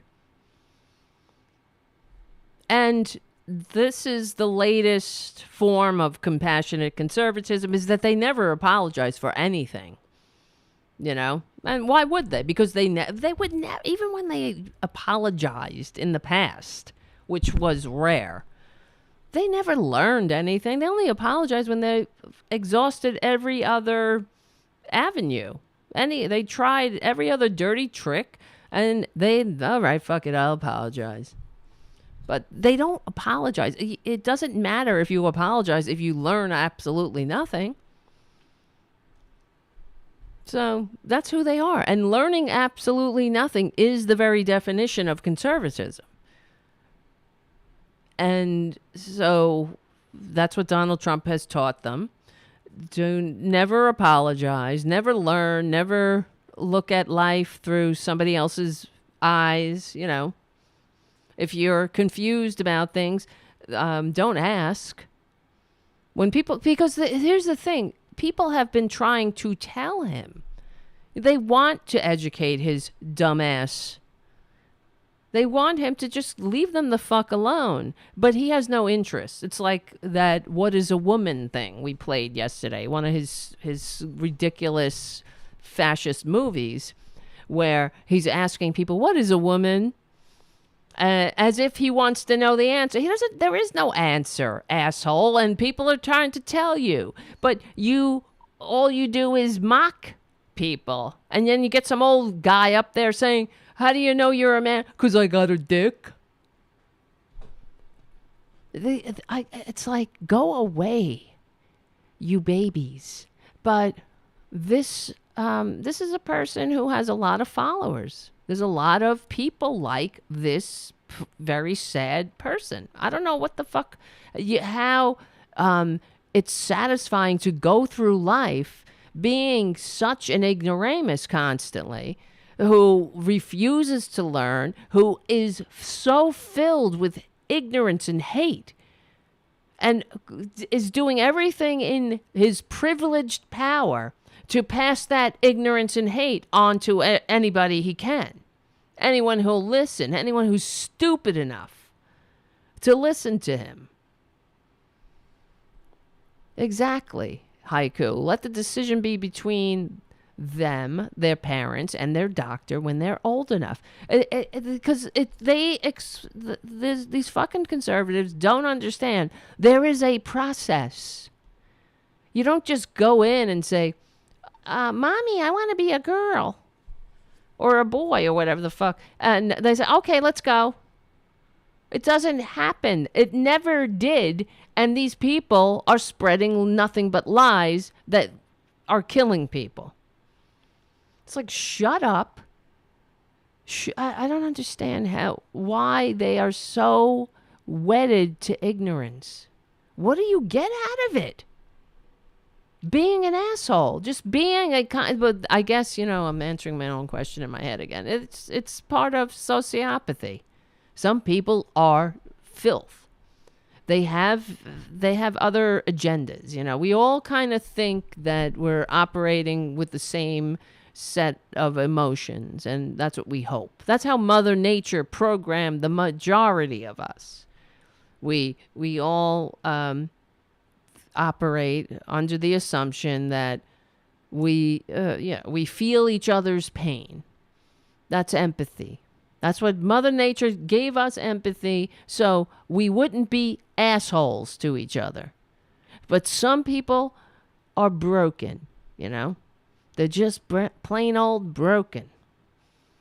They're sick, like Donald Trump, like Matt Walsh, like the Republican Party.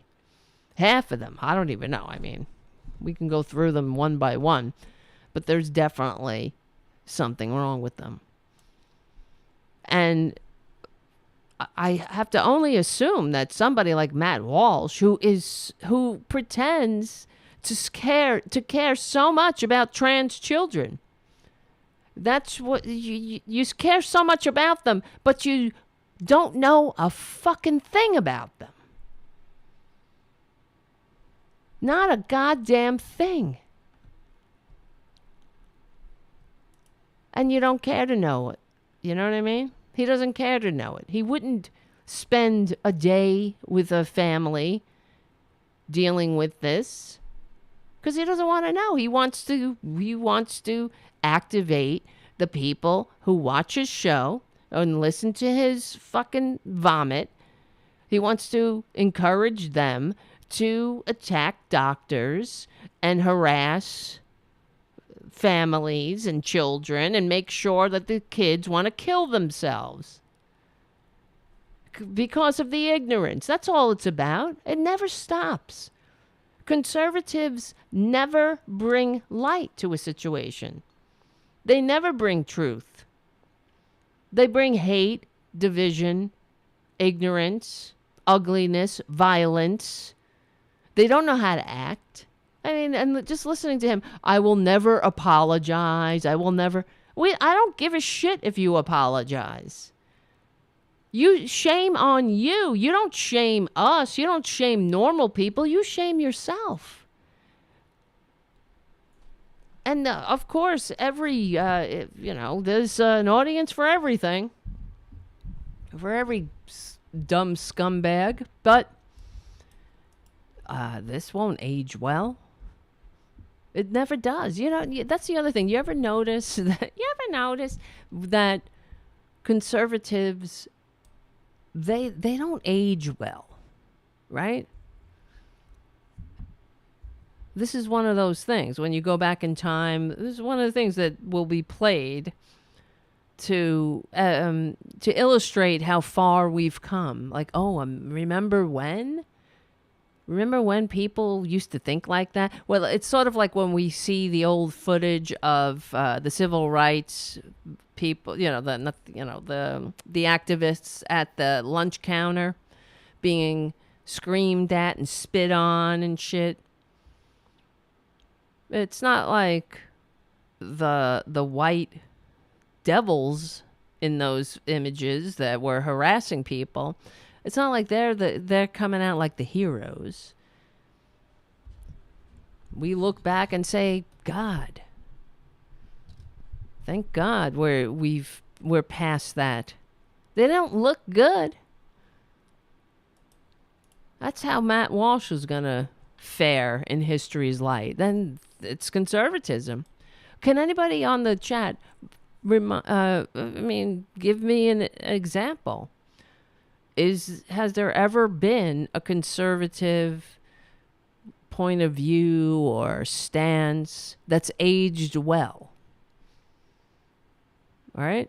I really need to write an article about this in a way, because it's not just this. This is not going to age well, but every other conservative thing that they stand for, that they run on, it never ages well. I'm talking about all their policies. We always have to go back and say, well, we thought that trickle down would all trickle down. Or, yeah, we thought there were weapons of mass destruction. Or, yeah, we thought, what? Has there ever been? Yeah, I don't know. Winston, not one that I can think of. Maybe the EPA, I guess, right? But everything that they run on, that they pretend to be for, that they advocate for, that they shove down America's throats, it never brings the utopia they promise. Nothing. Everything about them sucks. How about the 401ks, right? That's a Republican plan. That was started with Reagan. It was part of their, was it Reagan? Now that I'm saying this. But it was part of their whole scheme to privatize socialist security. They, yeah, whatever. We'll. You damned monsters. Oh, he's being so strong. Psychopaths. Yes. I wouldn't Yes, that's what you are. I know you are, but what am I? apologize to you, soulless parasites, if I had a gun to my head. Oh, please, pretty please. Get Herschel Instead, Walker. I'd rather just tell you all to piss off. Okay. I apologize for nothing. Well, why don't you secede? Piss off. You first.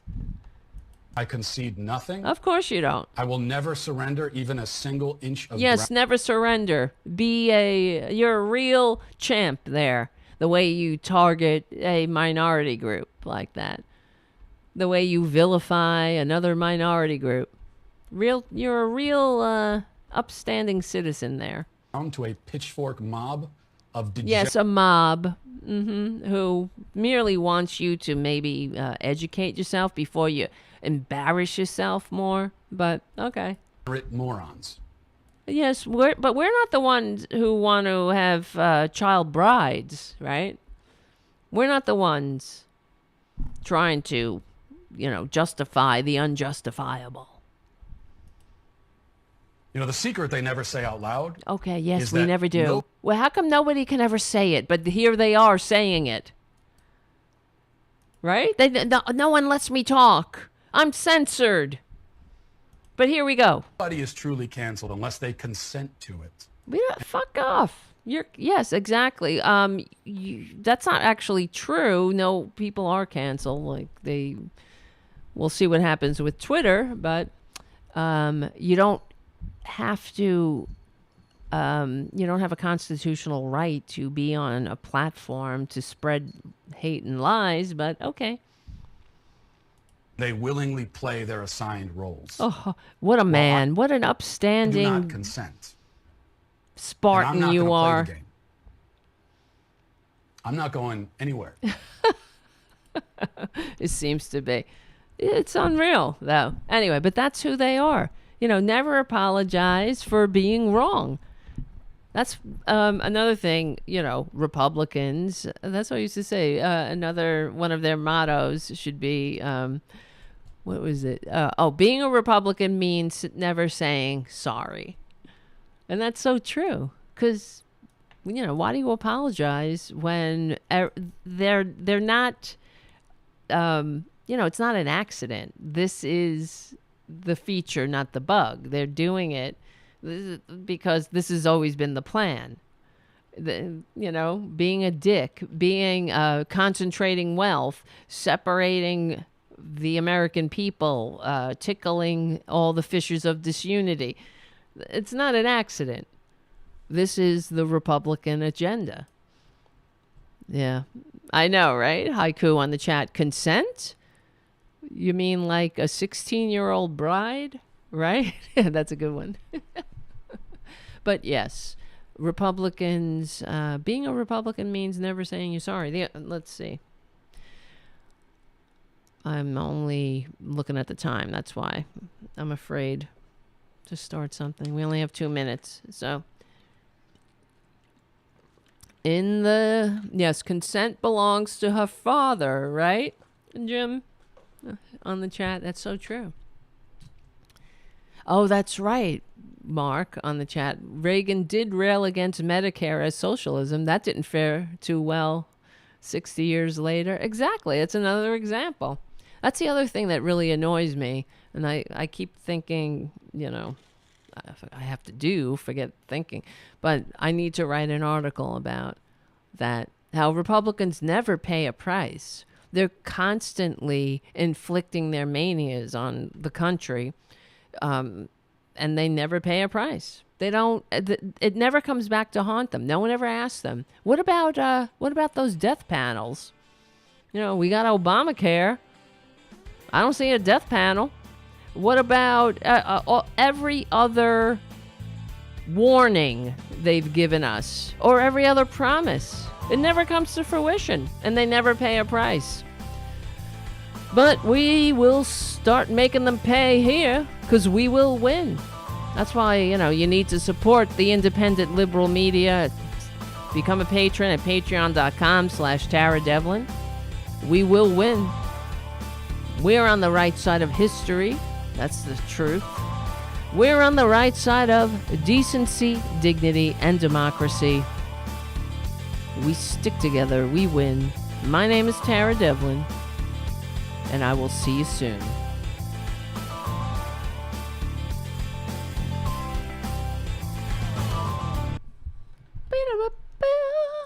All right, guys. Yes. Silly Bronze Age customs. That's what they want. That's when everything was great.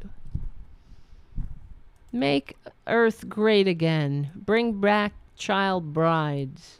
I can't talk. That's a tongue twister right there. Bring back child brides. Brides. Oh, hi, Trucker John. Nice to see you. Trucker John has his own show, and you should like and subscribe.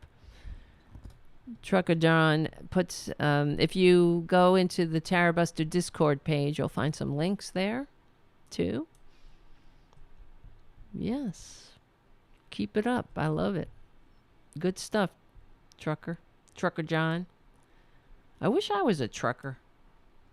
That would be fun. Go all over this fucked up country. Maybe not. Can I truck to Ireland? Yes, look at him. Look at the producer. I feel bad. So, the spicy and salty report. Ba-da-da-da-da. They both have homes. Yay! They have forever homes. We have 2 families who've claimed spicy and salty. And they're going to do 2 different homes. They will be fixed on the 25th, and that week they will be going to their forever homes. They're doing well. And yes, Spicy is a little bit behind. Of course, he's about 2 weeks behind. But he's not biting or scratching. He's still hissing a little and still looks at me like he isn't sure if I'm going to eat him or not, but I think he'll be fine by the time he goes to his forever home. I know, isn't that great? Today, a friend of mine contacted me. I posted it on Facebook about little Salty. Spicy always had a home.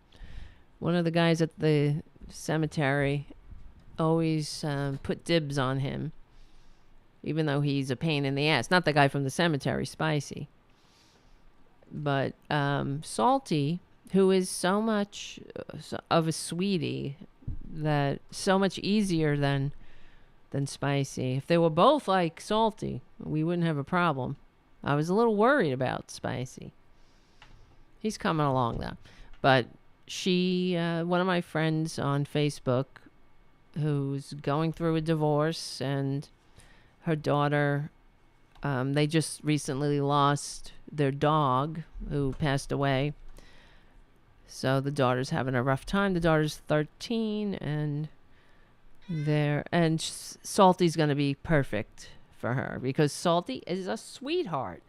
She's a real love bug, very affectionate, a real purr machine, like Tara Jr., and she'll be a great pet.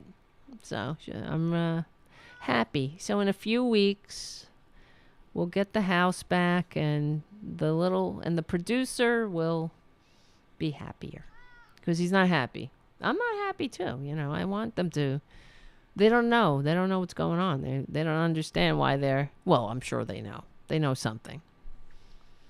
They know the kittens are in there. So, all right, guys. You know what time it is. I have to go and get the show ready for Progressive Voices, so that takes a little bit.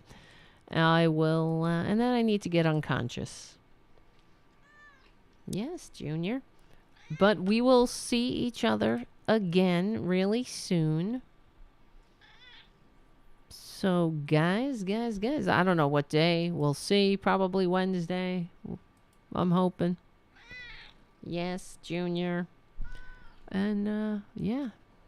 Keep it lit, as Mike Malloy would say. I got to get Mike on the show. I keep saying, I will get him on. I swear. I swear to God. I'll talk to him. All right, my friends, listen up, listen. Thank you so much for all your support. If you are a supporter, again, let me remind you, and you want a mug, you got to send me your address at Gmail, tarabustermedia@gmail.com, or you can send me a message on the Patreon page, and I'll send you a mug. All right, my friends. Thank you so much. It was great hanging out. I really enjoyed the chat tonight. We'll have to come up with some more polls in the future.